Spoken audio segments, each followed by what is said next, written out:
Бұл қазақ тарихындағы бір ақтаңдақтарды толықтыруға арналған батыс түрік қағанаты мен шығыс түрік қағанаты арасын байланыстыратын тарихи оқиғалар желісіндегі соның негізінде батыс түрік қағанатының бір бөлімі болған Сібір хандығының құрылуы, ыдырауы және орыс отаршылдығының біздің алтын ордадан ыдыраған хандықтарымызды қалай жаулап алғаны хақындағы ұзақ тарихи баяннан сыр шертеді.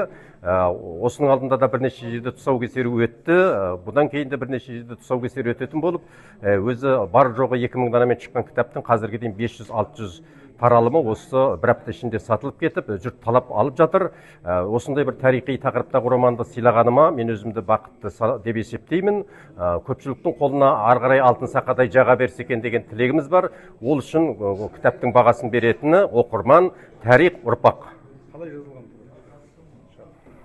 Бұл мен жаңа сөзімді айтып кеткендегідей, бұл шығыс түрік қағанаты мен батыс түрік қағанаты арасындағы мына Моңғолия жерінде 4 рет сапарда болдым. Батыс солтүстік мына Сібір аймағындағы бүгінгі Ресей отарында жатқан Сібір, Түмен, Қорған облыстарында бірнеше рет болдым. Осының барлығы 10 жылға таяу тарихи зерттеу негізінде, соңғы 4-5 жылдық қалам сілтеу негізінде дүниеге келді.